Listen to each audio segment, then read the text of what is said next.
올더 싱글 레이디, 싱글 피플이 말하는 비혼의 세상, 비혼세. 안녕하세요. 저는 해방촌 비혼세입니다.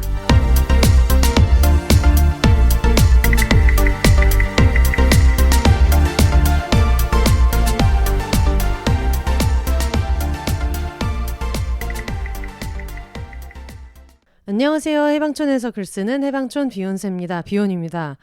아이고, 여러분, 지난 한 5주? 4주? 5주? 저희가 되게 길게 에피소드가 계속 나갔어요. 비혼세에서 길게 나가는 거야 뭐 자주 있는 일이지만 이렇게 좀 연속적으로 이랬던 적이 있었나 싶은데, 일단 그 사이렌 특집 할 때도 저희가 한 40분을 날렸는데도 불구하고 꽤 분량이 많았고, 바로 그 뒤에 임지은 작가님의 헤아림의 조각들, 요거는 사실 보통 저희가 뭐 작가님 모셔가지고 이야기하는 일들이 비욘세에서 그렇게 엄청 자주 있는 일이 아니기도 하고, 그리고 가끔 이렇게 이야기를 하더라도 얘기를 길게 나누고 이러는 일은 그렇게까지 많이 없었던 것 같은데, 제가 책을 읽고 감명이 깊어서 그랬던 것도 있고, 작가님이랑 이렇게 얘기를 하다 보니까 저도 막 빠져들어서 질문을 계속 하다 보니까는 내용이 되게 길어진 거예요. 근데 저는 길어진 내용은 또 길어진 내용대로 좋아서 지금도 이제 가끔 다시 듣는 에피소드이기도 한데, 그러다 보니 심지어 에세이 브랜디드 콘텐츠마저도 이제 2시간을 넘겨버리고, 그러고 나서 또 대망의 화 특집이 있지 않았겠습니까? 화 특집으로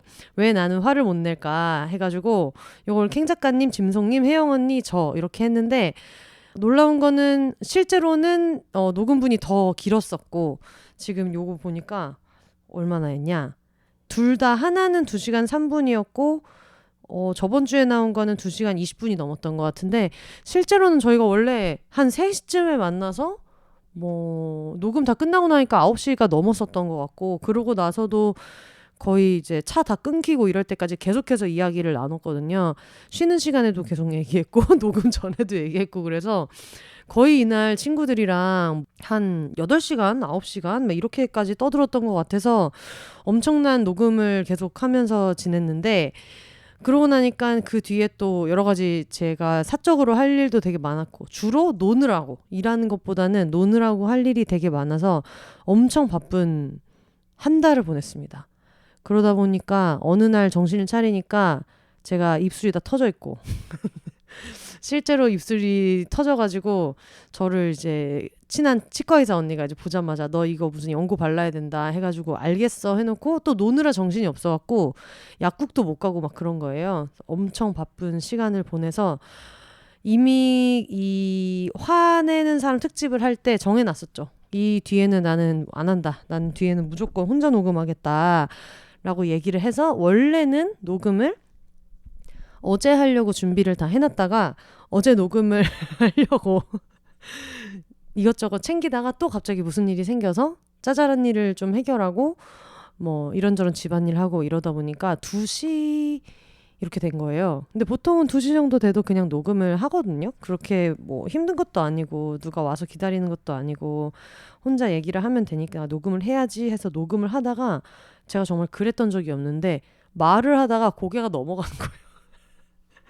그리고 어제는 너무 피곤해서 그냥 보통 피곤할 때 뭐 맥주 한잔 하고 잘 수도 있고 이런데, 어제는 진짜 직감상 이거는 맥주도 먹으면 안 된다, 진짜 넘어간다 싶어서 안 먹고 했는데도 고개가 넘어가더라. 그래서 그거를 한 6분까지 녹음했다가, 이거는 너무 안 돼, 이렇게 얘기하면 즐겁게 얘기도 못하고 이게 너무 숙제처럼 이렇게 느껴지는 녹음을 해서는 안 되겠다 싶어서 하루를 그냥 푹 자고, 지금 뭐 할 일 하고 바쁜 일 좀 정리하고 목요일 낮 12시 30분에 녹음하고 있습니다. 오늘 자정에 나갈 거니까 거의 자정에 바로 들으시는 분이 있다면 지금 거의 직전에 들으시는 거나 마찬가지고, 오늘 또 저녁에 영화 보기로 한 약속이 있어가지고 겸사겸사 낮에 녹음을 해야겠다 하던 차에 이렇게 저렇게 해가지고 지금 이 시간에 녹음을 하게 됐는데, 지금은 또 컨디션이 되게 좋고요. 어제 안 하기를 잘했다 이런 생각이 들어요. 저희 거실 소파에 앉아서 옆에는 김정원 씨가 이제 주무시고 있고, 저는 무알콜 맥주 하나를 갖다 놓고 어제 못 먹은 맥주를 이제 대낮에 보충하면서 무알콜이지만 이야기를 나누고 있습니다. 뭘 하면서 그렇게 바빴냐? 뭐 하는데 이렇게 정신이 없었냐? 라고 물으신다면은 일단 제가 원래 배구 시즌이 10월쯤에 시작해가지고 한 4월 정도 되면 좀 정리가 되는데 오랜만에 세계선수권이 이제 또 열리는 거예요. 사실 뭐 세계선수권이 열리는 것 자체는 오랜만인 것이 아닌데 한국에서 열리게 돼가지고 이게 좀 리그마다 좀 다른데 제가 보는 세계선수권 같은 경우에는 발리볼 네이션스 리그라고 VNL이라는 리그가 있는데 이 세계선수권은 1주, 2주, 3주를 다 다른 나라에서 해요. 그러니까 전 세계 여기저기서 하는 거고 무슨 올림픽처럼 서울 올림픽이다 하면 서울에서 올림픽을 하는 게 아니고 주마다 다른 도시에서 개최를 하는데 그러면은 다른 도시에서 개최를 할 때 그것도 봐야 될 거 아니에요? 새벽에? 아침일 때도 있고 뭐 저녁일 때도 있고 완전 아침 이른 시간일 때도 있고 그래가지고 그것도 비몽사몽간에 또 열심히 보다가 수원에서 이번에 열리게 된 거예요. 6월 마지막 주니까 딱 저번 주죠. 저번 주부터 화요일, 목요일, 토요일, 일요일 우리나라 국가대표 경기는 화요일, 목요일, 토요일, 일요일 이렇게 있어서 저희 비욘세에도 나왔던 저의 대전 친구 겸 배구메이트 사실 대전 친구라는 것은 대전에서 사귄 친구라는 게 아니라 우리는 다 서울에서 만나서 늘 서울에서 놀고 있지만 대전에서 살고 있는 친구 DP가 와가지고 또 배구메이트로서 같이 배구를 신나게 또 봤고요. 그리고 혜영 언니랑 쉐리 언니도 같이 봤던 게 미국 팀이 또 나오잖아요. 미국이 거의 세계 랭킹 1위고 워낙 잘하는 나라기도 하고 쉐리 언니가 예전에 또 배구를 했었고 그러다 보니까 같이 미국 경기도 보러 가고 하면서 되게 즐겁게 보냈어요. 즐겁게는 보냈지만 이제 또 대전에서 친구가 왔다고 또 매일매일 파티를 하고 계속 그렇게 하다가 너무너무 바빴는데 바쁜 와중에 또 이때가 폭염이지 않았겠습니까? 너무 더운 거예요. 주차장에서 경기장까지만 와도 정말 너무 덥고 그리고 배구장에서 저를 만나신 분들은 아시겠지만 저는 되게 쉬지 않고 계속 응원하는 편이고 클래퍼도 엄청 열심히 쳐서 지금 오른쪽이랑 왼쪽 전완근 근육량이 실제로 좀 다를 정도로 열심히 하다 보니까 너무 좀 힘들어갖고 과로를 좀 했다. 과로도 많이 하고 저희가 식사도 거의 경기장에서 배달시켜가지고 김밥 먹고 이러면서 그렇게 해결하면서 했기 때문에 너무너무 힘들고 정말 너무너무 재밌었고요. 그리고 또 그 재미있는 것들 중에서 피크는 7월 1일 퀴어 문화 축제를 할 때 퀴어 문화 축제를 가야겠다 생각을 항상 하고 있었고 늘 이제 항상 같이 다니고 그렇게 했었는데 그때 경기가 한국 경기가 2시에 있었어요. 당일날 2시에 있어서 아침에 일어나가지고 근데 또 전날 또 술도 오지게 먹었겠죠. 그리고 좀 컨디션이 안 좋은 상태에서 일어나서 이제 정원이 아침 산책을 하고 나갈 준비를 한 다음에 경기 나가기 직전에 또 산책을 하고 대한민국 경기를 관람을 한 다음에 그러고 나서 나중에 끝나고 이제 기로에 놓인 거예요. 그 뒤에 미국전이 있는데 미국전을 볼 것이냐 퀴어 문화 축제를 볼 것이냐 하다가 그래도 하루밖에 안 한다고 하니까 퀴어 문화 축제를 가야 된다 이런 생각이 들었고 이번에 또 시청광장을 못 쓰게 했잖아요. 너무나 불합리하게도. 그래서 또 화가 나니까 더 가야겠다 이런 생각이 드는 거예요. 그렇다면 더 사람 머릿수 하나라도 더 이렇게 있어야 되지 않나라는 생각도 들었고 근데 사실 그런 대의적인 것보다는 늘 매년 가면 재밌으니까 가야겠다 해서 마음을 먹고 이제 수원에서 또 신나게 레이스를 펼쳐서 가니까 거의 뭐 한 6시 45분 이렇게 됐나? 진짜 늦게 도착했어요. 원래는 내비게이션에서는 더 늦게 도착할 거라 이제 그때부터 다행히 이제 같이 가는 친구가 있으니까 작전을 엄청 짠 거예요. 이 주변에 모두의 주차장을 훑어가지고 행진 부스에서 제일 가까운 유료 주차장이 어딘지 이런 것들도 막 확인을 하면서 거의 초 단위로 여기서 어디로 꺾어야 되는지를 계속 새로 고침하면서 여기 주차장이 있다. 그렇게 해가지고 거의 뭐 차를 던지듯이 주차를 하고 막판에 조금 보고 이제 왔는데 청취자분들도 만나서 인사도 나누고 그랬었는데 길게는 못 봤어요. 그거는 좀 아쉬웠지만 그래도 축제 마지막에 끝날 때라도 분위기를 좀 즐기다가 왔다.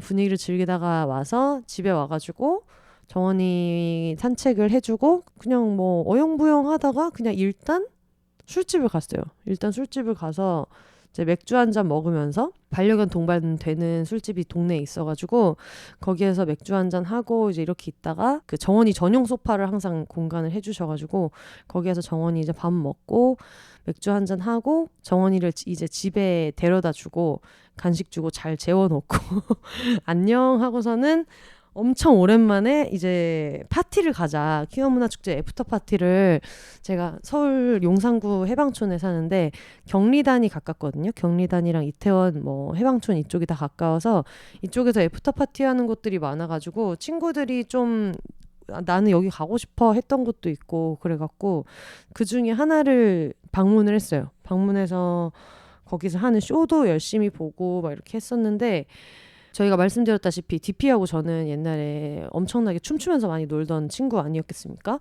저희가 항상 그런 얘기를 했거든요. 코로나가 오면서 우리가 이런 노는 근력이 진짜 없어진 것 같다. 옛날처럼 지금 그렇게 밤새서 춤을 추라 그러면 출 수 있을까? 이렇게 했는데 이번에 7월 1일에 알게 된 사실이 그게 죽지 않았더라고요. 죽지 않아서 저희는 정말 너무너무 열심히 춤췄고 그렇게 정신 나간 사람처럼 놀아본 적이 있었나 싶을 정도로 너무너무 재미있게 놀아서 뭐 이 자리를 빌려서 듣고 있을지 모르겠지만 DP 같이 잘 놀아줘서 너무 고맙고 동네 친구들도 많이 만나고 뭐 뽑기 이벤트도 하고 그러면서 퍼포먼스 나오신 분들 막 라인업도 있고 이래서 너무 재미있게 잘 놀았는데 저희가 항상 놀다가 중간쯤에 술이 이제 많이 오르면 꼭 이 노래에 춤을 춰야 된다라는 게 이제 서로서로 있어요. DP는 그때 얘기했던 대로 이제 크리스티나 아길레라를 되게 좋아하고 저도 자연스럽게 이제 노래를 많이 듣다 보니까 저희가 항상 춤추던 노래가 있거든요. 크리스티나 아길레라 유어바디라는 노래가 있는데 그냥 유어바디 말고 유어바디 옥스포드 리믹스가 있었는데 저희가 그거를 너무 좋아해서 예전에도 항상 뭐 리퀘스트를 받아주는 클럽이면 그걸 항상 틀어달라 그러고 심지어 저희가 예전에 베트남의 호치민에 같이 놀러 갔을 때도 그때도 베트남 클럽에서조차도 리퀘스트를 해서 저희가 소리를 지르면서 고래고래 소리를 지르면서 노래를 듣고 춤을 추고 그랬는데 그 클럽의 분위기가 저희가 갔던 클럽의 분위기가 뭔가 음악을 신청할 수 있는 분위기가 조금 아니었고 이미 만취한 상태인 그 옛날 쇼에 나오셨던 분 중에 한 분이 이제 유튜브로 마음대로 틀고 있는 좀 그런 분위기가 있어서 왠지 저분의 어떤 바이브를 깰 수가 없다. 지금 우리가 느닷없이 너무 우리만의 추억의 노래인데 그거를 틀어달라 그러면 좀 민폐일 것 같다 이런 생각이 들어갖고 저희 동네에 있는 저희가 또 자주 가던 다른 정말 조그만한 뭐 바라고 하기도 뭐하고 클럽이라고 하기도 뭐한데 그 둘 다를 약간 하고 있는 그런 공간이 있어서 야 거기밖에 없다. 우리는 거기를 가야겠다. 그래서 동네에 있는 클럽으로 이제 이동을 했어요. 근데 역시나 여전히 놀고 있는 사람들은 다 놀고 있고 그때가 이미 시간이 거의 뭐 한 새벽 3시? 2시, 3시 정도 됐을 것 같은데 그때도 만취한 사람들은 또 만취한 대로 있고 좀 약간 한산한 분위기 정도가 돼 있어가지고 지금 여기서는 뭐를 틀어달라 그래도 틀 수 있겠다라는 생각이 들어서 처음에는 좀 쭈뼛쭈뼛 눈치를 보다가 저희 여기 올 때마다 노래 신청했었는데 혹시 오늘도 할 수 있나요? 라고 물어봤더니 된다고 하셔가지고 노래를 신청해서 또 무대에 아무도 없더라고요. 그래서 저랑 DP랑 둘이 올라가가지고 무대에서 미친 사람처럼 너무너무 신나게 잘 놀았고요. 저희는 그게 이렇게 시간이 깊었고 우리가 다 만취했다라는 생각을 별로 안 하고 있었는데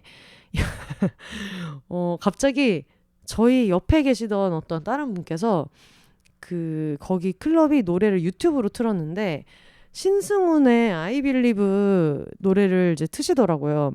근데 사실 뭐 클럽마다 분위기가 다르겠지만 저희가 하도 자주 가던 거기는 약간 소수 인원이 남았으면 거기에서 발라드를 틀든 뭘 틀든 그냥 다들 그냥 다 같이 즐겨주는 분위기여가지고 저희도 막 술김에 네 노래 너무 명곡이지 막 이러면서 신이 났는데 갑자기 거기에서 노래 반주가 나올 때도 이거 뮤직비디오야? 뭐야? 하면서 보고 있었는데 여러분 유튜브를 보시면 노래방 그 반주를 각 노래방 회사에서 제공하거든요.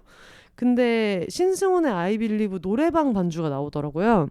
그러더니 정말 드라마의 한 장면처럼 어떤 중년의 손님께서 어떤 중후한 그 목소리를 뽐내시는 분께서 마이크를 들고 유유히 나오셔가지고 I Believe 이러면서 노래를 부르시기 시작한 거예요. 근데 그 클럽에는 바텐더 두 분이랑 저랑 DP랑 그분밖에 없었는데 그분이 어디에서 오셨는지도 모르겠는데 앉아 계셨는지 아니면 일하시다가 나오신 건지 모르겠지만 I Believe를 부르시는 거예요.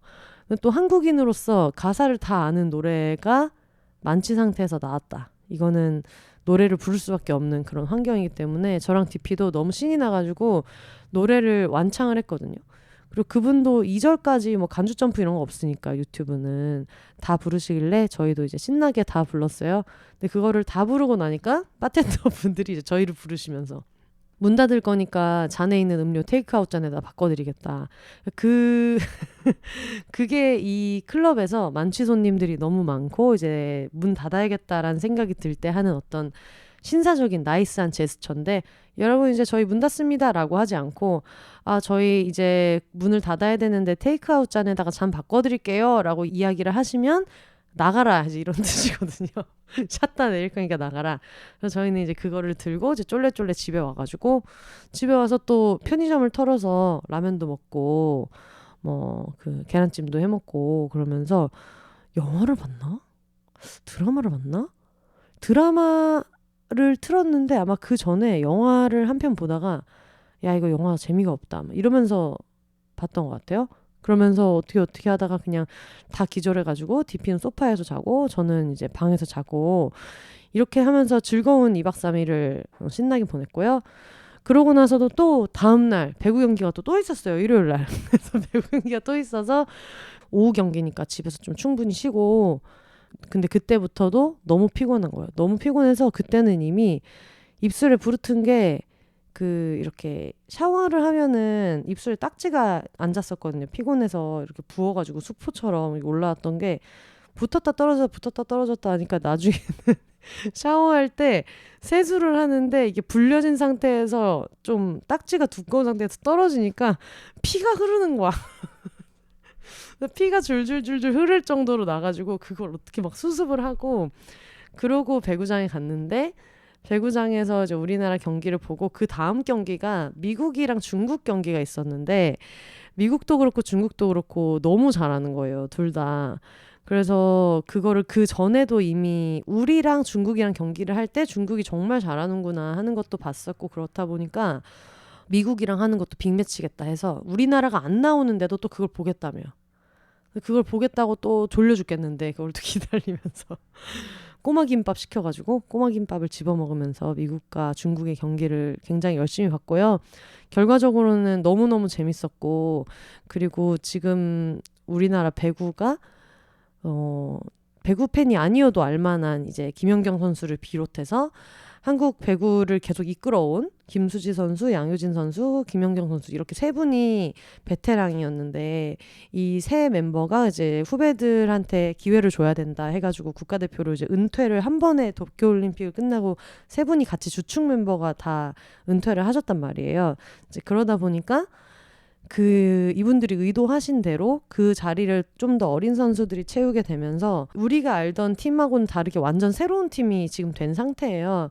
그래가지고 국제 경기 경험도 예전보다 많지 않고 그렇지만 지금 하나하나 해나가고 있는 단계여가지고 물론 예전처럼 많이 이기는 경기가 있고 이렇지는 않지만 또 슈퍼루키의 서사를 다 지켜보는 입장에서 이미 도쿄올림픽을 통해서 입덕한 사람들은 내가 이미 이 서사에 너무 일부고 모두를 응원하게 되는 모드가 있단 말이에요. 그 셋이 얼마나 좀 기둥 같은 사람들이었는지 알기 때문에 그 주축 언니들 셋이 나간 자리에 거기를 지키고 있고 근데 도쿄올림픽이 워낙 큰 붐이었어서 예전보다 국제 경기를 보는 사람들 수 자체도 확 늘어난 상태에서 베테랑이 다 은퇴를 한 그 자리를 대체해야 된다는 게 워낙 큰 부담일 것 같고 그런 걸 또 알아가지고 그리고 지금 국가대표 선수들 전원이 한국 리그 V리그에서 뛰고 있잖아요. 그러니까 10월부터 4월까지는 여기저기 팀에 속해가지고 다 상대팀일 때도 있고 이렇지만 어쨌거나 거의 뭐 매일매일 봤던 이제 선수들인데 그 선수들이 이제 엄청 큰 부담감을 안고 국제대회 나간다는 게 무조건 같이 잘 응원해줘야겠다 싶은 마음이 들어서 너무 이게 남일 같지가 않고 우리나라 이겼으면 좋겠다 좀 이런 게 아니고 다치지 말고 준비한 거 다 했으면 좋겠다 좀 후회 없이 경기했으면 좋겠다 이런 마음으로 다 같이 볼 수 있어서 너무너무 진짜 즐거웠었고 그리고 국제대회를 배구장에서 직관한 게 처음이거든요. 근데 배구를 보시는 분들은 아시겠지만 우리나라 응원 방식이 좀 특이해가지고 서브 넣을 때도 소리를 지르고 공을 받아서 올려서 스파이크를 때릴 때 배구공에 닿을 때마다 관중들이 박수를 치거든요. 아니면은 이렇게 딱딱딱 소리 나게 종이 두껍게 해서 접은 거 있잖아요. 클래퍼. 그거를 쳐서 엄청 큰 소리를 내면서 입으로도 소리를 내거든요. 한국, 빠샤 이렇게 소리를 지르는데 그게 너무 한국에 특화된 응원이어가지고 셰리 언니도 처음에 배구장 갔을 때 그 응원에 너무 깜짝 놀랐거든요. 근데 그걸 우리는 한국에서 홈그라운드에서 경기를 하는데 경기장 전체가 이제 그거를 하고 있으니까 너무 좀 뽕이 차고 그런 기분도 있고 뭐 리그 경기에서도 항상 그런 식으로 응원을 하긴 하지만 그래도 그때는 어웨이 팀석이 따로 있고 홈 관중석이 있고 이런데 여기는 전체가 거의 대부분이 한국 사람이잖아요. 그래서 그 분위기 자체가 정말 너무너무 재밌었어요. 그리고 저는 그 경기 자체도 재밌었지만 마지막 경기가 미국이랑 중국 경기였거든요. 근데 마지막 경기를 앞두고 이제 쉬는 시간에 VNL 스태프들이 있을 거 아니에요. 이 세계 선수권을 중계하고 이걸 주최하는 스태프들은 다 외국에서 온 여기 직원들이잖아요. 근데 그분들이 뭐 리포터인 분들도 있었고 음향 쪽에 있는 스태프분도 계셨고 경기 진행을 돕는 분들도 있었는데 이분들이 그냥 쉬는 시간에 비어있는 코트에서 갑자기 배구를 하시기 시작하는 거예요. 그걸 처음엔 보면서 되게 귀엽다. 여기 빈 경기장에서 다음 경기 앞에 나와가지고 갑자기 배구를 막 시작해서 저것도 귀엽다 생각을 했는데 그게 이제 보다 보니까 좀 마음이 좀 뭉클하기도 한 거예요. 왜 그런지 모르겠지만 좀 주책이지만 어쨌든 해외에서 와가지고 여기가 그래도 일터인데 그 와중에 좀 소소한 즐거움을 찾아서 그렇게 알콩달콩 노는 것도 되게 재미있어 보였고 그냥 일하는 현장이 되게 좀 즐거워 보인다는 게 나름대로 고충이야 있겠지만 잠깐 짬을 내서라도 이제 웃고 떠들고 하는 시간을 만드는 것도 너무 좋아 보였었고 배구 보면은 처음에 서브를 넣잖아요. 근데 서브를 넣었을 때 그 서브 넣은 걸 상대팀이 받아서 자기네 공격으로 연결을 못하고 바로 이제 그게 득점으로 연결되는 경우가 있는데 그럴 때 외치는 노래가 있어요. 이 리그에서. 그러니까 이 주최 측이 만든 서브 에이스를 했을 때 나오는 노래가 있는데 한국 관객들이 이제 그거를 처음에 쉬는 시간에 뭐 다들 뭐 김밥 까먹고 이러면서 와 쟤네들 배구한다. 쉬는 시간에 지들끼리 논다. 이렇게 보다가 나중에 재밌으니까 이제 저도 클래퍼를 같이 쳐주면서 한국식으로 응원을 이제 하나둘씩 끼기 시작한 거예요. 그랬더니 나중에 서브웨이스 했을 때 저희가 그 노래에 맞춰서 하는 구호를 막 불러주니까 음향팀에서 갑자기 그거를 실제 경기 음향으로 막 틀어주는 거예요. 이게 무슨 청춘 영화인가 생각이 들 정도로 너무 좀 뭉클하기도 하고 어쨌든 저희도 일주일 내내 이 팀이랑 같이 매일매일 저 사람이 리포터구나. 매일매일 경기가 끝날 때 저렇게 뭐 인터뷰를 하는구나 하는 것도 보고 경기장 음향팀에도 와, 뭔가 외국인이 앉아있으니까 되게 색다르네. 이제 이런 생각을 하면서 얼굴은 다 익었던 사람들이란 말이에요. 근데 그 사람들이 쉬는 시간에 꼭 그렇게 배구 코트에서 이렇게 하고 있으니까 그게 너무 좀 좋아 보이기도 하고 아, 맞아. 나도 해외 촬영 같은 데 갔을 때 맨날 막 죽겠다고 이렇게 힘들다 힘들다 얘기해도 참 그때 개고생하는 와중에도 소소하게 저렇게 있었던 일들이 추억으로 오래 남지. 그러니까 얼마 전에 만났던 분도 저랑 LA 촬영 같이 갔을 때 서로 고생했던 얘기 하면서 그때 개고생은 했는데 기억에 많이 남는다. 이런 얘기 했었거든요. 그런 생각도 많이 들면서 좀 뭉클하기도 하고 너무 즐거운 시간을 보냈어서 몸은 정말로 너무너무 피곤했지만 정말 너무너무 피곤했지만 너무너무 피곤했지만 정신적으로는 진짜 되게 즐거운 시간들이었어요. 어제는 또 삼성 코엑스 별마당 도서관에서 박상영 작가님이 이번에 순도 100%의 휴식이라는 에세이집을 내셨는데 그거 북토크를 또 짐송님이 진행하시게 된 거예요. 편집자님도 이제 영혼의 노숙자에 자주 나오시는 총장딸님이 나오시고 그래가지고 저희는 또 이진송의 진행자 데뷔와 박상현 작가님 새 수필이라고 하니까 여러모로 무조건 응원하러 가줘야겠다 그런 생각이 들어서 또 얼마나 재밌겠어요. 또 두 분 문학계 두 광대인데 너무 웃길 것 같아가지고 겸사겸사 같이 찾아갔는데 진짜 되게 재미있었고 진행을 하면서 뭔가 저희는 항상 이렇게 좀 낄낄대고 이야기하는 게 많기 때문에 좀 정제된 느낌의 토크하는 거를 볼 일이 생각보다 많지 않고, 예전에 특히 짐송님이 KBS의 정용실 아나운서 분이 뉴스 브런치를 하실 때 그때 게스트로 나왔을 때 너무 정제된 얘기를 막 또박또박 잘해가지고, 아 근데 나는 항상 짐송님이 저런 얘기 할 때 너무 멋있다 이런 얘기는 했지만 그걸 눈으로 볼 일은 많이 없었거든요. 내가 눈앞에서 얘기할 땐 저희는 너무 약간 웃기는 소리하고 이제 헛소리하고 이런 게 많다 보니까, 근데 진행을 너무 잘하시는 거예요. 그리고 준비를 많이 해왔다는 게 너무 느껴져서 저도 굉장히 즐겁게 많이 봤고, 그리고 또 좀 색달랐던 게 삼성동 코엑스 별마당 도서관 북토크가 연령대가 조금 높다 이런 얘기를 들었는데, 그날 오신 분들도 굉장히 연령대가 높은 독자분들이 되게 많이 계셨고, 그 와중에 또 질문이 너무 좋더라고요. 엄청 사랑이 많이 담긴 질문이고 말씀하시는 방식도 너무 배려도 너무 많았고, 좀 그런 게 있었어요. 이 책이 휴식에 대한 이야기이고 워커홀릭이고 뭔가 스스로를 쉬게 두지 못하는 사람이지만 동시에 너무너무 제대로 쉬고 싶어서 여러 가지를 시도하는 그런 과정을 담은 에세이인데, 그리고 또 실패하는 이야기까지 담은 에세이인데, 질문 중에 작가님은 그러면 언제가 가장 충만함을 느끼시냐, 언제 내가 가장 행복하구나, 이 정도면 되게 충만하다라고 느끼시는 순간이 언젠가요? 라는 이야기를 이제 해주신 거예요. 근데 그때 그 질문을 받을 때 박상현 작가님 표정이 약간 정말 그러네, 그게 언제지? 라고 표정이 바뀌는 거를 보면서도 되게 질문이 단순해 보이지만 너무 좋은 질문이다라는 생각도 많이 들었고, 사실 북토크를 하다 보면은 알 수 있거든요. 이게 궁금해서 물어보는 것도 있지만 응원의 말을 전해주고 싶어서 질문의 형태를 띠고 얘기해 주시는 분들도 계신데, 이날 와서 질문해 주신 분들이 거의 다 좀 그런 얘기들이 많아가지고 너무너무 따뜻했고 너무 좋은 북토크였어요. 근데 그 와중에 제 앞에 앉으셨던 분이 나중에 이렇게 뒤를 도셔가지고 비욘세님 비욘세 너무 잘 듣고 있다 이렇게 말씀해 주신 거예요. 그래서 너무 감사하다고 막 인사를 했는데, 이런저런 얘기를 하시면서 이분이 그 외국에서 오셨대요. 유럽에서 되게 멀리서 원래 사시는 분인데 좀 몇 달 전에 오랜 휴가 같은 느낌으로 한국에 오셨다가 이제 좀 있으면 돌아간다라고 하시면서 해외 생활하면서 비욘세 너무 잘 듣고 있다 이제 이런 얘기 해주셔가지고 저도 너무 감사해요 뭐 이러저러 얘기하고 있었는데, 이분이 이제 얘기를 하시다가 이제 너무 반갑기도 하고 예상하지도 못했는데 만났으니까 너무 기쁘기도 하고, 그리고 사실 저도 이 기분이 너무 뭔지 아는 게, 내가 어떤 대상에서 뭐 위로를 받는다거나 팬 같은 거대한 어떤 개념을 얘기하지 않더라도 그런 사람이랑 가까이서 이렇게 만날 일이 있을 때 그 당시에 자기 자신에 대해서도 좀 이렇게 여러 가지 감정이 확 올라올 때가 있잖아요. 그래서 아마 그러셨던 것 같은데, 얘기를 하다가 이제 우신 거예요.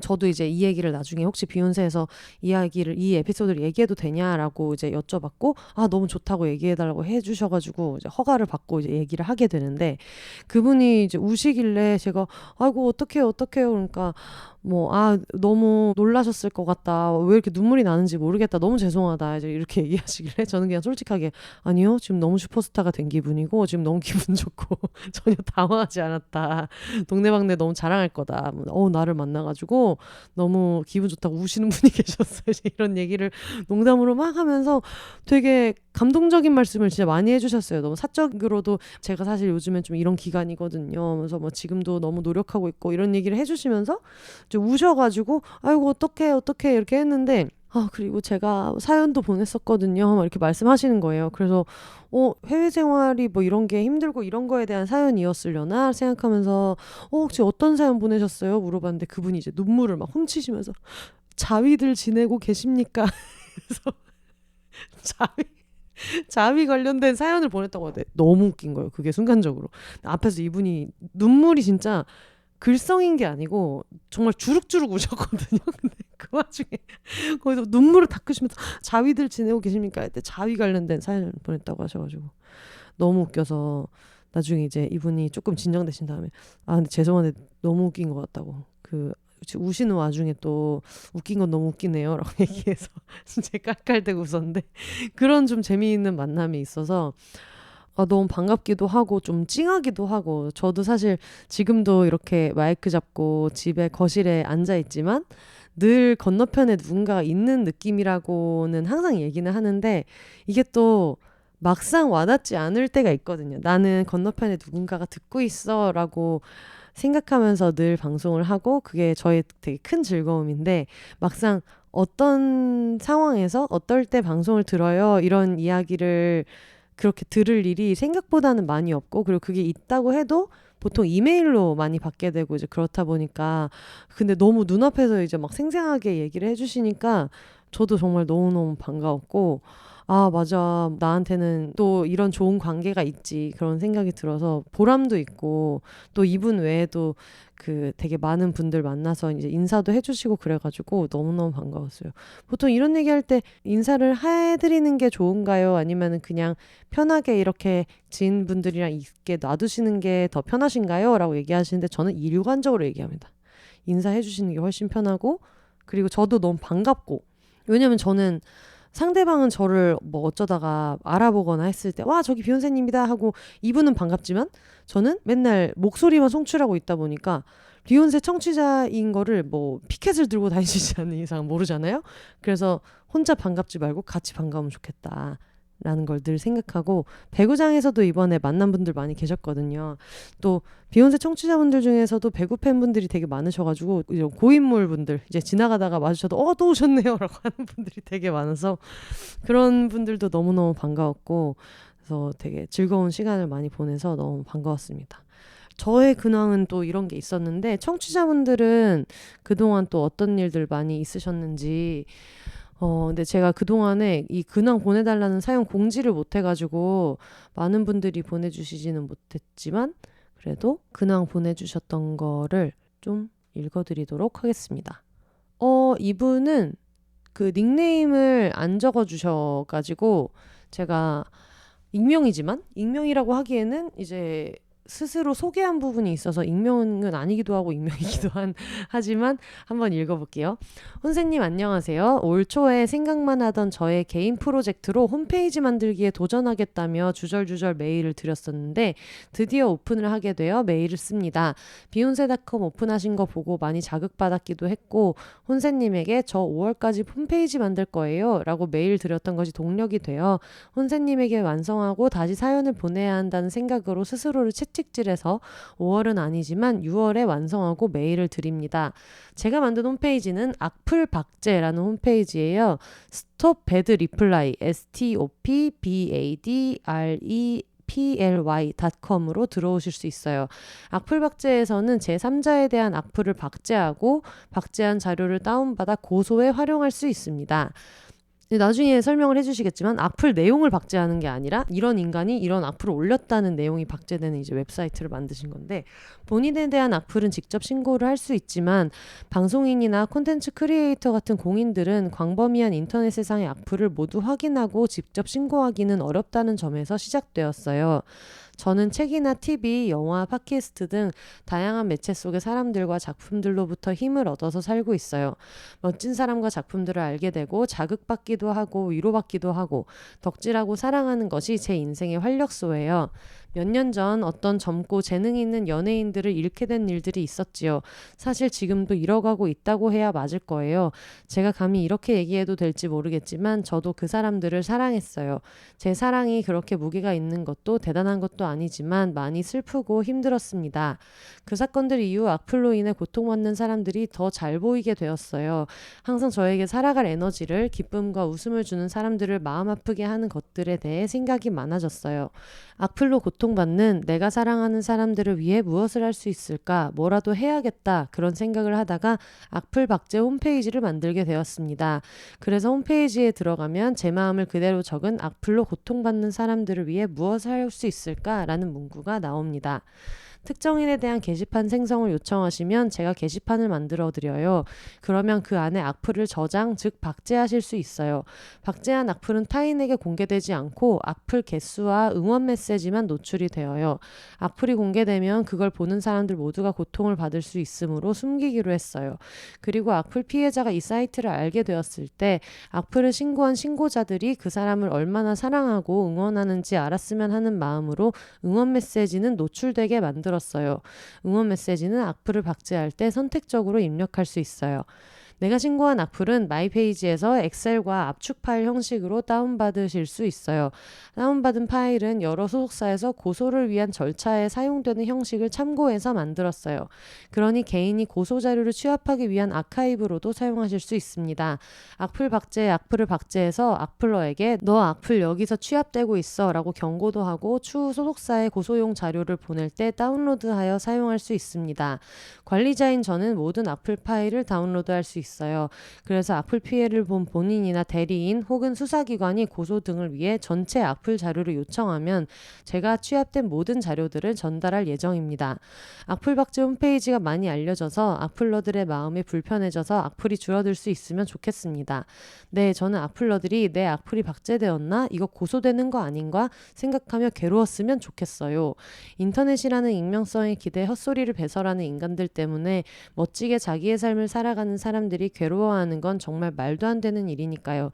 개인이 PDF를 땄다, 소속사에 메일을 보냈다고 말하는 것보다 이런 것들은 확인되지 않으니까요. 홈페이지에 악플이 카운팅이 되면 조금이라도 더 압박감을 느끼지 않을까 싶었어요.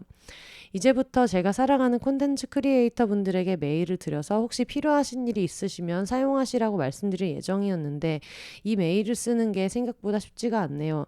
뜬금없이 메일을 보내는 게 막연히 상상했을 때보다 어렵네요. 그래도 용기 내어 비욘세님께 가장 먼저 메일을 써봅니다. 악플 박제 홈페이지를 사용하시거나 주변에 알려주실 일이 없으신 게 가장 좋은 일이겠죠. 하지만 혹시라도 악플을 신고하고 싶으시거나 주변 분들에게 필요한 일이 생긴다면 이 홈페이지를 사용해서 조금이라도 도움이 되셨으면 좋겠습니다. 하지만 역시 쓰실 일이 없으시기를 바라는 팬의 요상한 마음.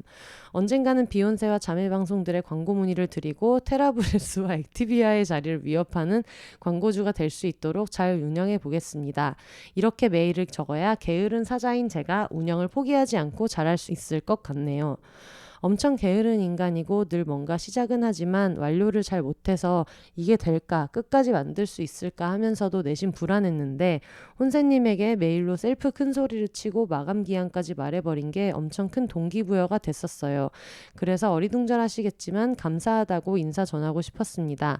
그리고 매주 올려주시는 콘텐츠는 재택근무자에게 정말 큰 힘이 되고 있습니다.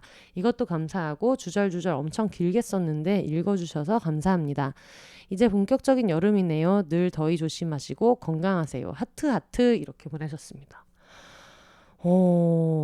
계기가 된 분이 누구신지는 모르겠지만 어쨌든 이런 빡침을 담아서 이런 생산적인 일을 해내신다는 게 너무 저는 좀 신기하기도 하고 대단하기도 하고 그런 생각이 들어요. 그리고 처음에 악플 박제 들었을 때는 이게 악플 내용이 박제되는 거면은 당사자는 원하지 않을 수도 있지 않을까라는 생각이 들었는데 역시나 누군가가 쓴 악플이 어쨌든 블라인드 된 상태에서 아카이빙이 된다는 거여서 그걸 나중에 몇 개가 모이거나 아니면 당사자가 이걸 발견해서 고소에 쓰고 싶다라고 하면 그걸 이제 묶어서 보내주는 형식을 취하고 있는 것 같아가지고 결국은 누군가한테 악플을 썼을 때 네가 삭제한다고 사라지는 게 아니라 네가 이런 걸 썼다는 게 어딘가에서는 계속 카운트되고 있다라는 시스템을 만든 홈페이지여가지고 되게 좀 인상적이기도 하고 그래서 한번 들어가 봤거든요. 여기 공지사항도 있고 해서 들어가 봤는데 보니까 신고 절차 같은 것도 안내가 돼 있어요.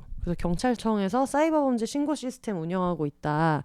그리고 어떤 식으로 접수를 하면 되는지 그리고 경찰서를 만약에 방문을 하게 되면은 안내에 따라서 어떻게 방문하면 되는지 이런 것들을 쭉 이야기를 해놓고 있어가지고 굉장히 많은 정보를 얻을 수 있어서 이거를 누군가한테 알려주는 것만으로도 도움이 되게 많이 되겠다라는 생각이 들고 여기서 또 그런 얘기를 하고 있네요. 개인에 대한 모욕, 조롱, 비하 등이 담긴 악플은 건전한 비판이 절대 아닙니다. 건전한 비판과 악플은 성격이 다릅니다. 라고 이제 이야기를 하면서 혼자서 마음을 회복하는 것이 어려우시다면 적극적으로 주변의 도움을 받으시기 바랍니다. 라고 하면서 24시간 전화 상담, 뭐 청소년 전화, 정신건강 상담 전화, 생명의 전화, 자살 예방 상담 전화 이런 데까지 꼼꼼하게 안내를 하고 있어요. 이게 영리 목적의 페이지가 아니고 그냥 개인적으로 하신 것 같은데 이런 공익적인 걸 만드셔가지고 굉장히 좀 인상 깊기도 하고 이거를 만든 계기가 비욘세닷컴이라는 것이 너무나 신기하고 그렇습니다.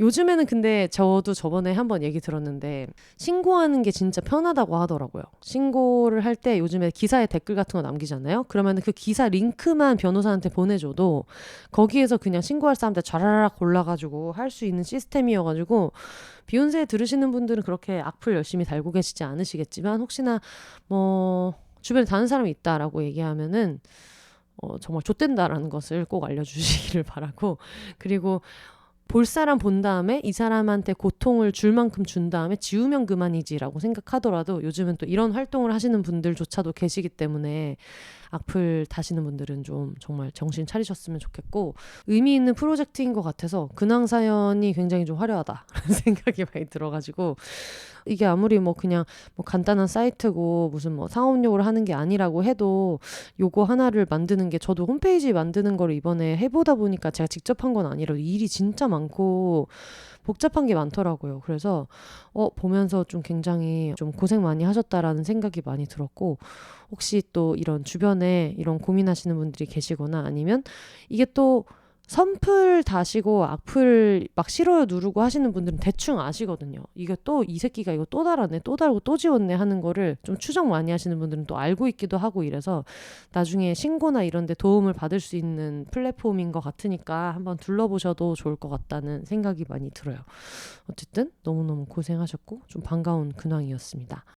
다음 사연은 용인시 돌도끼님께서 보내주신 사연입니다. 안녕하세요 혼세님. 참 오랜만에 사연을 적어보내게 되었네요. 그런데 이 사연이 마냥 좋은 소식을 전해드리는 사연이 아니라 들으시는 분들께도 읽으시는 혼세님께도 안 좋은 감정을 전하는 건 아닐지 조심스럽기만 합니다. 그럼에도 저는 많은 분들의 도움이 필요하여 망설임 끝에 이 글을 남겨봅니다. 5월 17일 저희 가족에게 불행이 찾아온 날입니다. 여느 날과 다를 것 없이 엄마와 저는 주문 들어온 물건을 포장하며 바쁜 업무를 처리 중이었는데 한 남자가 찾아왔습니다. 그 남자는 엄마의 전 남친이자 회사 직원이었던 전 동료 A였습니다. A는 퇴사와 동시에 엄마와 헤어진 지 약 6개월 이상의 시간 동안 저희에게 협박 문자와 전화, 이메일 등을 보냈는데 이날은 휘발유를 들고 직접 사무실을 찾아왔습니다. 사연 중간에 제가 말씀드리자면 이 내용이 화상과 범죄와 연관된 내용들이 있어요. 그래서 들으시는 분들 중에서 지금 조금 정신적으로 좀 취약하시거나 아니면 이런 이야기를 듣는 게 어떤 식으로든 트리거가 될 것 같다라고 생각하시는 분은 지금으로부터 한 4분 정도 뒤로 스킵을 하신 후에 들어주시는 게 좋을 것 같습니다. 내용이 뭐 엄청나게 구체적인 내용이라고는 뭐 생각하기에 따라서는 그럴 수도 있고 아닐 수도 있지만 어쨌든 이게 이 사연 주신 분 어머니가 화상을 입게 된 어떤 정황이나 이런 것들이 또 범죄 사실이 같이 들어있기 때문에 들으시는 분들 중에서 조금 듣기 힘드실 것 같다 하시는 분들은 4분 정도 뒤로 스킵해서 들어주시면 좋을 것 같아요. 지금 기준으로 바로 스킵해 주시면 좋을 것 같습니다. 이어서 읽어볼게요. 들어오자마자 휘발유를 본인 몸과 주변 물건에 뿌린 A를 보니 이건 우리끼리 해결할 문제가 아니다 싶어서 경찰 신고를 위해 전화기를 들었는데 A는 그런 저를 붙잡으며 신고하면 자기가 돌아버린다고 신고하지 말라고 하던 모습이 아직 생생하게 기억납니다. 그런 A를 뿌리치고 신고를 하던 와중 A는 두 번째 휘발유를 들고 와 엄마를 한 손으로 감싸 안으며 머리 위로 기름을 뿌리고 가지고 있던 라이터로 불을 붙였습니다. 눈앞에서 불이 붙은 엄마의 모습과 이리저리 날뛰던 가해자의 모습에 저는 경찰에게 빨리 와달라고 소리치는 것 말고는 할 수 있는 게 없었던 그날 엄마는 3도 전신 41%의 화상을 입으셨고 가해자는 2, 3주 뒤 사망했다는 소식을 듣게 되었습니다. 가해자의 사망 소식에 안도감보다는 막막함이 들었던 건 돈이라는 현실적인 우려가 우리에게 남았기 때문이겠죠. 1, 2억에 달하던 병원비, 지금은 건강보험 처리를 진행하여 약 1, 2천만 원으로 줄어들었지만 상해는 건강보험 적용 대상이 아니라 구상권 청구 이후에 나올 수 있다는 원무과 직원들의 말에 모든 것이 막막하기만 합니다. 그래도 희망이 생기는 건 병원 사회복지재단을 통해 모금은 진행할 수 있게 되었다는 점이라 이 모금은 조금이라도 더 많은 분들께 알려보고자 이렇게 주절주절 사연을 남기게 되었어요. 네이버 검색창에 베스티안 재단, 다시 말씀드릴게요. 네이버 검색창에 베스티안 재단이라고 검색해 주세요. 베스티안 재단 사회복지사업본부라는 홈페이지로 들어가시면 후원을 하실 수 있습니다. 여러분이 기부해 주신 금액은 오롯이 치료 목적으로만 사용됩니다.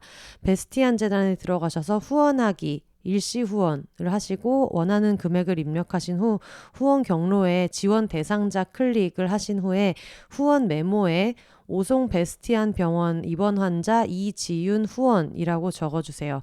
후원 경로에서 지원 대상자를 클릭하시고 후원 메모에 오송 베스티안 병원 입원 환자 이지윤 후원이라고 적어주세요. 저희 엄마는 현재 3회에 걸친 수술을 진행받았으나 아직 치료해야 할 기간과 여러 차례의 수술이 남아 있습니다. 염치 없지만 여러분의 도움을 간절히 바라며 이 글을 남깁니다. 이 사연을 남기기까지 많은 한줌단 분들의 응원과 격려, 그리고 모금 내용을 광고로 올려보자는 의견, 그리고 혼세님의 배려가 모여 저에게 큰 힘이 되어 주었습니다. 두서없는 말로 이해하기 어려운 글을 남기게 되어 죄송한 마음과 그럼에도 이렇게 응원과 도움을 주신 많은 분들께 감사한 마음을 이 자리를 빌어 전해봅니다. 모두들 너무 감사합니다. 라고 용인시 돌도끼님께서 적어서 보내주셨습니다. 용인시 돌도끼님에서 제가 기억하는 게 맞다면 비욘세가 시작한 지 얼마 안 됐을 때부터 사연을 좀 많이 보내주셨었고 오래된 비욘세의 청취자이신데 사실 이 이야기를 처음 알게 된 거는 비욘세 청취자분들이 모여 계시는 카카오톡 한줌단 오픈 채팅방이 있잖아요. 그러니까 여기에서 이제 알게 되신 분들이랑 비욘세를 같이 듣고 계시던 분들께서 용인시 돌도끼님의 이런 사연을 접하고 처음에는 그 들으시는 분들이 광고료를 십시일반 이렇게 모아서 비욘세에 광고를 내는 형식으로 이제 기부 모금을 좀 알려보자 이렇게 얘기를 하셨던 것 같아요.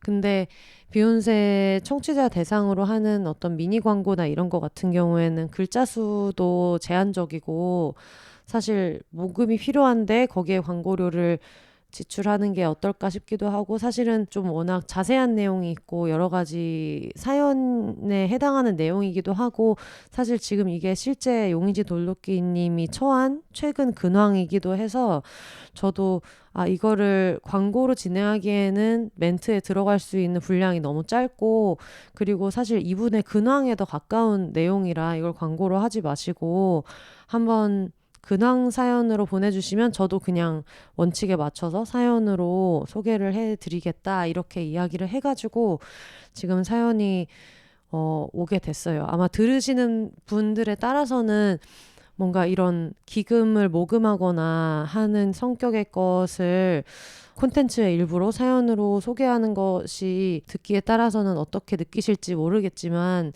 이게 실제로 이분이 처하신 일이기도 하고 뭐 여러 가지 제한적인 부분 때문에 당장 눈앞에 닥친 뭐 병원비의 문제나 이런 것들도 있지만 저희가 비욘세에서 많이 공유했었던 교제 끝에 일어날 수 있는 여러 가지 사회적인 일들 이런 쪽에서도 저희 청취자분들이 다 같이 좀 분개할 만한 일인 것 같고 너무 명백한 범죄여서 물론 가해자는 사망을 하기는 했지만 같이 좀 이렇게 지금 이 얘기에 마음을 좀 모아주실 수 있는 분들이 청취자분들 중에서도 많으실 거라고 판단이 돼서 저도 이제 용기를 내서 소개를 하게 됐고 이걸 보내주신 분들도 용기를 내서 처음에 광고 제안을 주셨다가 나중에 이제 사연으로 또 정리를 해서 보내주시고 이런 과정들이 있었어요.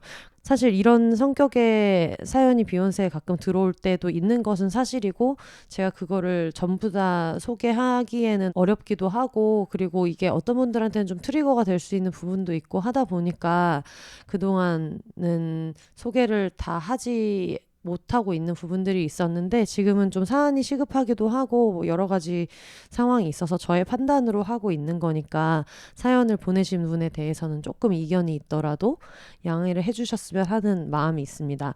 다시 한번 말씀드리자면 베스티안 재단이라고 네이버에 검색을 하시면 이분에게 직접 그냥 이렇게 뭐 계좌로 후원한다거나 그런 형식이 아니라 그 재단을 통해서 기부를 하는 방식이라고 알고 있어요. 베스티안 재단 들어가셔서 후원하기 입력하시고 거기에 일시 후원 메뉴로 들어가셔가지고 이제 원하는 금액 그냥 편하신 금액으로 후원을 해 주시면서 후원 경로에서 지원 대상자를 클릭하고 후원 메모를 쓸 수 있는 란이 있으니까 오송 베스티안 병원 입원한 이지윤 후원이라고 적어주시면 된다고 합니다. 이거는 제가 나중에 갑자기 여러분이 다시 생각날 때 돌려서 보기가 좀 번거로우실 수도 있으니까 비욘세닷컴 새 소식 게시판이랑 비욘세 트위터 그리고 비욘세 인스타그램 SNS에도 공유를 해 놓도록 하겠습니다. 저희가 원래는 늘 즐거운 이야기를 하고 있고 사실은 오늘은 뭐 반가운 공개방송 소식이라든가 이런 것들도 기다리고 있지만 항상 비욘세가 그렇듯이 뭔가 우리가 낄낄대고 있을 때도 그런 상황에 있지 않은 사람들에 대해서도 항상 저희가 이야기하고 있고 그러니까 뭐 너무 무거운 이야기만 하는 방송은 아니지만 즐거운 이야기 사이에 어떤 이런 얘기를 넣는 것이 어떨까 싶은 생각도 있지만 늘 일주일에 한 번씩 소개하는 그냥 현실적인 근황 소개 차원에서 말씀을 해드렸고요. 용인시 돌도끼님 사실 힘내라는 말도 어떻게 힘을 낼 수 있겠어요. 이런 상황에서 그런 여러 가지 생각이 들지만 일단 눈앞에 있는 뭐 식사나 이런 것들 잘 챙겨서 잘 지내시길 바라고 어쨌든 어머니에게 닥친 일도 이렇게 중요하지만 사실 누군가 너무 아픈 사람, 너무 챙겨야 되는 사람을 앞에 두면 이 사람을 항상 우선순위로 두다 보니까 스스로를 많이 챙기지 못하게 될 때도 있는데 주변 분들도 아마 많이 걱정하고 계실 거고 사실 제 입장에서도 이런 거를 소개하고 있지만 지금 이 이야기를 직접 듣고 계시는 분은 용인시 돌도끼님이기 때문에 건강 잘 챙기시고 그리고 너무 늘 무리하지 마시고 여러 가지 면에서 무리하지 마시고 사실 이게 좀 간병이라는 게 굉장히 긴 싸움이잖아요. 그러니까 길게 보고 좀 재미있는 얘기도 많이 듣고 비욘세에서 하는 웃긴 얘기 좀 저희끼리 하는 낄낄대는 이야기도 가끔씩 접하시고 또 그게 너무 힘들 때는 가끔 거리를 두기도 하고 하면서 잘 지내셨으면 좋겠습니다. 네, 그럼 저희는 여기까지 근황 소식 전해드렸고 광고 일단은 들으시고 그리고 저희가 오늘 이야기하기로 했던 공개방송 소식 이 뒤에 전해드리도록 하겠습니다. 광고 듣고 올게요.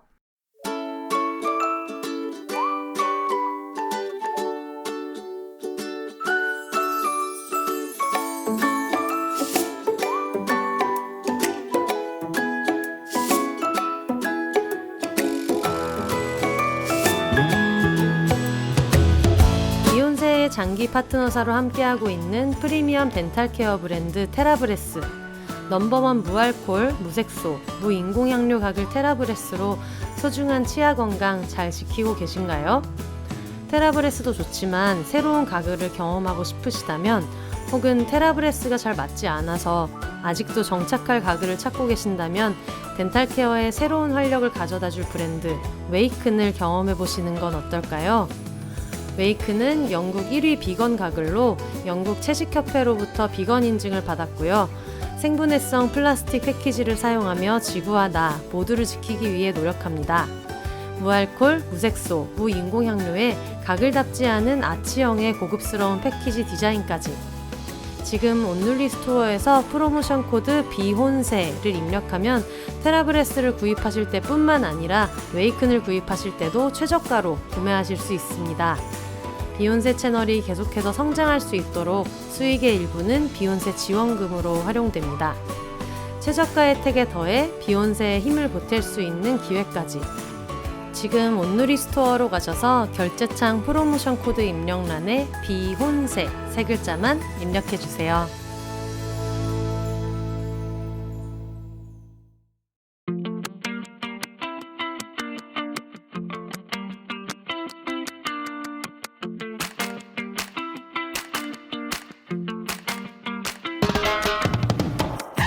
비욘세와 함께하는 올리브영 1위 국민 에너지 서포터 프레스샷 1초에 무려 150병씩 팔리는 프레스샷은 온누리에서 한국인의 라이프 스타일에 맞춰 개발된 고함량 액상 비타민입니다. 저도 익히 소문을 들었는데 주변 분들도 이미 다 알고 계시더라고요. 이른 무더위에 기력은 없고 힘은 빠질 때, 여름 휴가에서 아침부터 밤까지 에너지 풀 충전해야 할 때, 매일 마시는 커피 카페인이 부담스러울 때, 도저히 눈이 안 떠지는 출근길에 활력 비타민 프레스샷을 추천합니다. 알약 없이 뚜껑을 꾹 누르면 신선한 비타민 분말이 떨어지고 액상 아미노산과 흔들어 마시면 끝! 가방, 파우치, 주머니에 쏙쏙 들어가는 프레스샷, 지금 바로 만나보세요.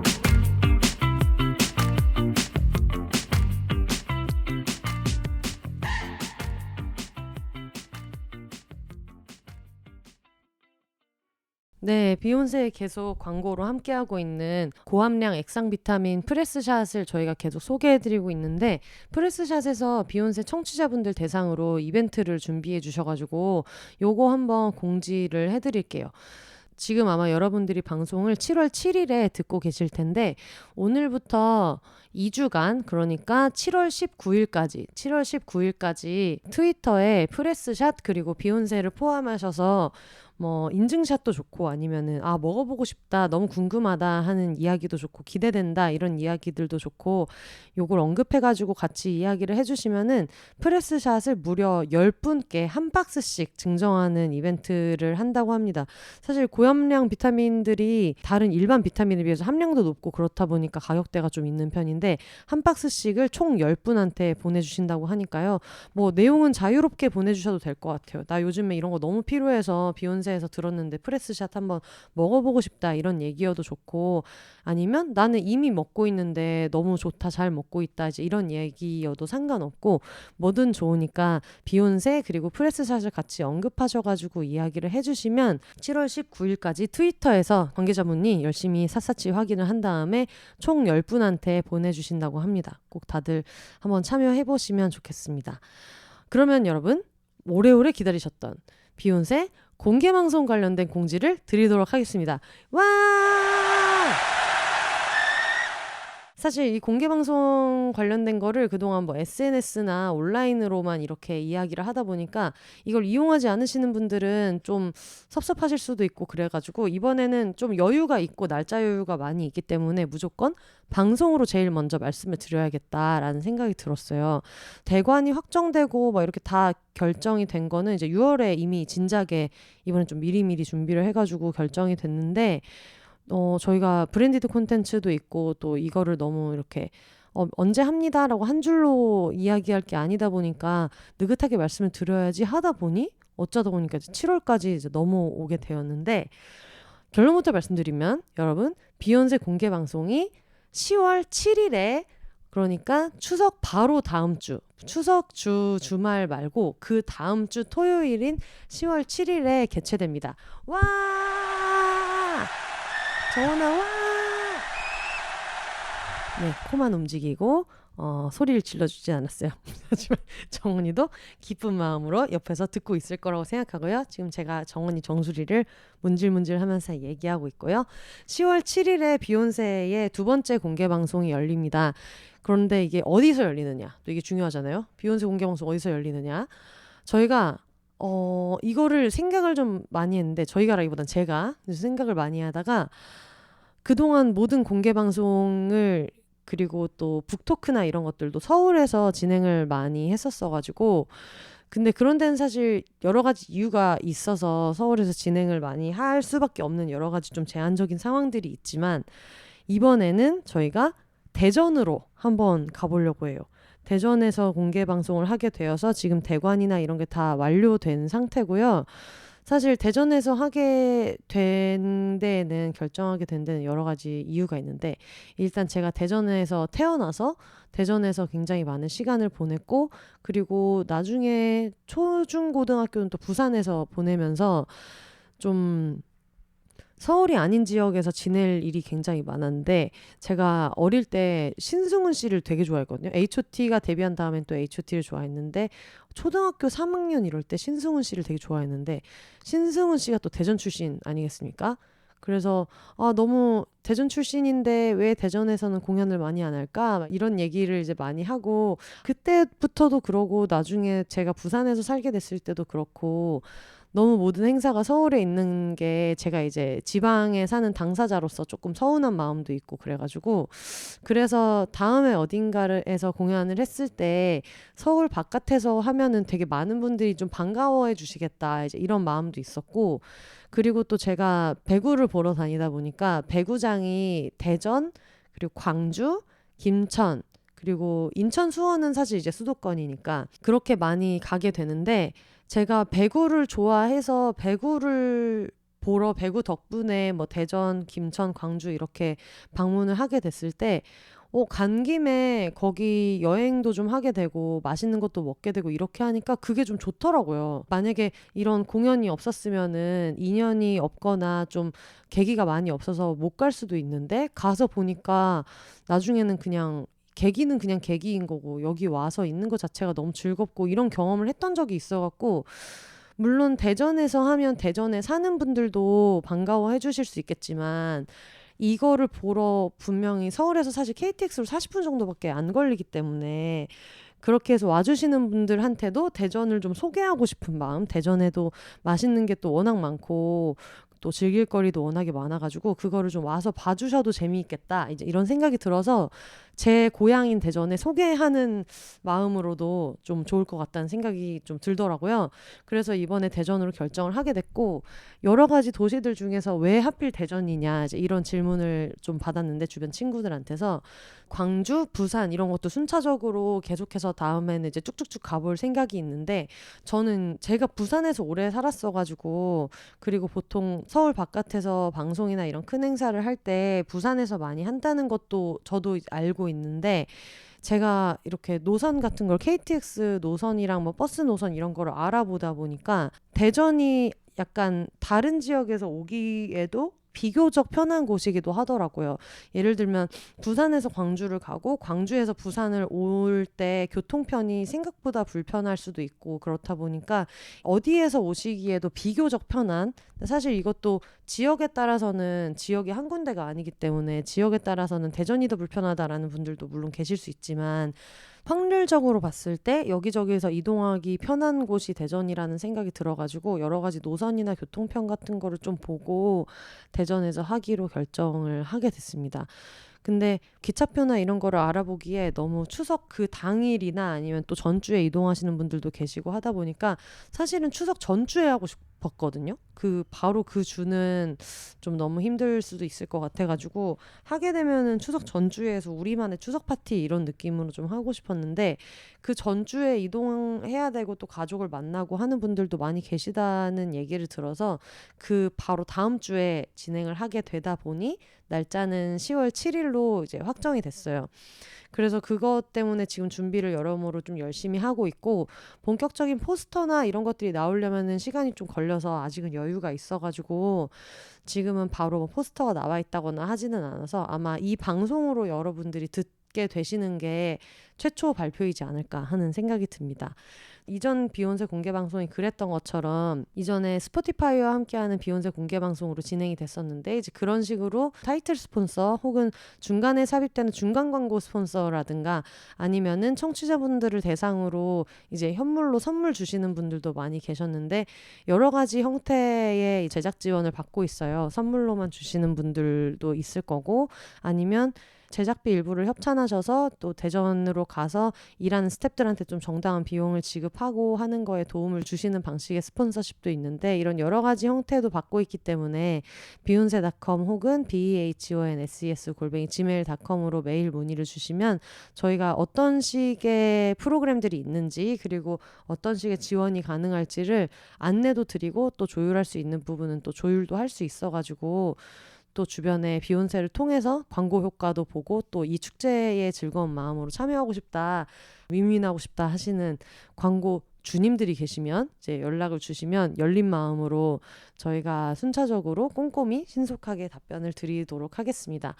어쨌든 지금 드디어 얘기할 수 있어서 너무 좋고 이거를 한 달을 끌어안고 있다가 얘기하게 돼가지고 너무 좋고요. 저희가 이제 게스트나 이런 여러 가지 자세한 사항은 이제 순차적으로 방송을 통해서 그리고 비욘세닷컴 통해서 계속해서 안내 드리도록 할 테니까 홈페이지도 많이 참고해 주시고 그리고 비욘세닷컴이 제일 먼저 올라오기는 하지만 비욘세 인스타그램이랑 트위터 쪽으로도 공지를 드릴 테니까 많이 좀 참고해 주셨으면 좋겠습니다. 그리고 어차피 사실 대전에서 방송을 하더라도 전 세계로 송출되는 것이고 지금 여러분이 듣고 있는 것처럼 사실 지역은 녹음실이 대전에 있는 거다 정도의 개념이기 때문에 어디서든 나중에 방송으로 들으실 내용이니까 공개 방송 때 이거 해주세요. 이런 프로그램이 있으면 좋겠어요. 이제 이런 것들이 있으면 그것도 같이 아이디어 많이 주시면 최대한 많이 반영을 해보도록 하겠습니다.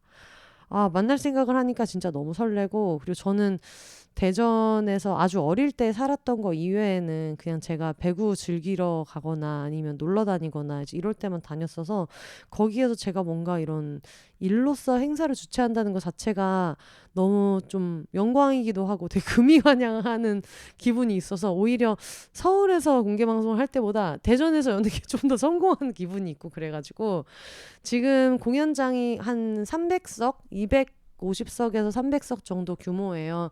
서울에서 하던 것보다는 규모가 좀 더 커져서 사실 이것도 대전에서 하는데 좌석수가 더 많아지면은 그게 뭐 흥행이 안 되면 어떡하지? 이렇게 걱정하시는 분들도 충분히 계실 수 있지만 오히려 그냥 저는 뭐 남을 때 남더라도 굳이 규모를 이렇게 줄여서 하는 것보다는 많은 분들이 또 오셔서 즐겁게 또 보시면 좋은 거니까 여러 가지 생각해가지고 이전에 했던 것보다는 규모를 더 키워서 이번에 대전에서 공개 방송을 하게 됐습니다.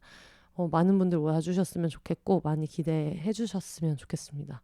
그래서 요즘 친구들한테 되게 몰래 막 회의하고 있거든요. 얘들아 이거 뭐 하면 좋겠니? 어떻게 하면 좋겠니? 그러면서 일정도 이제 스텝으로 올 친구들한테도 대전까지 이제 올 수 있게 같이 얘기를 해야 되니까 여러 가지로 설레는 대화를 많이 하고 있어서 너무너무 반갑고 어쨌거나 공개 방송을 대전에서 하게 됐다라는 소식을 안내드리면서 광고주님 연락 주시고 그리고 대전에서 공개 방송을 가게 되면은 사실 제가 답사도 이제 미리 가야 되고 이제 몇 번 대전을 계속 오가면서 일을 해야 되는 상황이 생기게 돼가지고 대전 갔을 때 이거 꼭 먹어주세요. 대전 답사든 뭐든 일하러 간 김에 이거는 꼭 해주세요. 저 대신에 해주세요. 혹은 대전 사람인데 이거 꼭 비욘세님한테 추천하고 싶어요 하는 게 있으면 제가 그것도 또 신나게 또 같이 여행하는 마음으로 돌아볼 거니까 그런 정보도 또 같이 주시면 너무 좋을 것 같아요. 네. 오늘은 제가 일부러 마음을 먹고 너무 길게 녹음하지 않겠다라는 거를 다짐을 하고 지금 시작했기 때문에 지금 1시간을 좀 넘긴 시점이어서 이쯤에서 슬슬 마무리 해보도록 하겠습니다. 4주를 정말 열심히 달렸더니 피곤한 건 피곤한 거지만 결과물이 제가 너무 마음에 들어서 너무 뿌듯한 동시에 또 이제 편하게 할 때는 또 편하게 해야 이걸 또 오래오래 지속하고 즐겁게 할 수 있다는 나름의 생각이 있어가지고 제가 또 다음 주에 되게 제가 그동안 너무너무 만나 뵙고 싶었던 게스트분을 모시게 됐거든요. 그래서 겸사겸사 오늘은 담백하게 끝내보겠다 이런 목적을 가지고 이쯤에서 마무리를 해보도록 하겠습니다.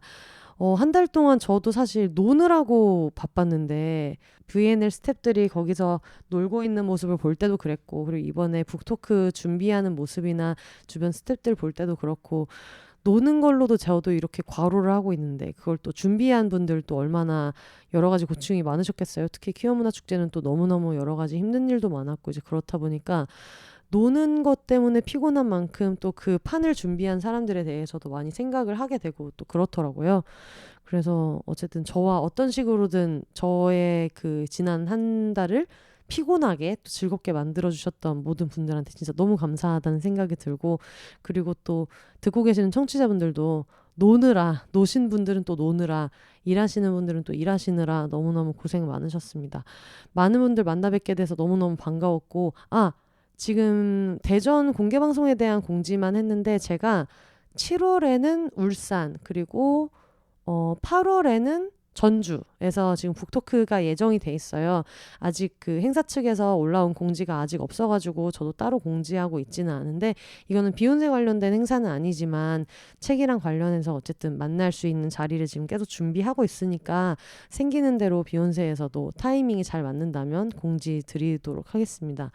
그동안 팬데믹이나 이런 것 때문에 많이 만나지 못하고 했었던 것들도 있는데, 이제 기회가 되면 가까이서 만날 기회도 많이 만들고 할 수 있어서 뭐 피곤한 와중에 또 되게 즐겁기도 하고 뿌듯하기도 하고 그런 마음인 것 같아요.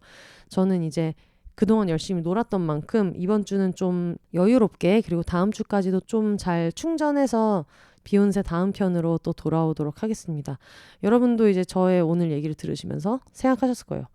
왜 저렇게 과로하면서 노느냐, 저러다가 애 죽는다, 이런 생각이 드셨을 텐데 저 역시도 너무 동감하는 부분이어가지고 제가 항상 그걸 좀 깨닫는 게 늦는 편이어서 이번 주랑 다음 주는 좀 마음 먹고 편안하게 진행을 해보려고 다음 주 녹음도 좀 일찍 잡았거든요. 월요일에 녹음을 하게 돼가지고 여러모로 좀 여유 있게 쉬면서 할 테니까 여러분도 한 주 쉬면서 쉬엄쉬엄 스스로를 잘 챙기시면서 프레스샷과 함께 필요하면 고함량 비타민도 또 드시면서 즐겁게 잘 지내셨으면 좋겠습니다.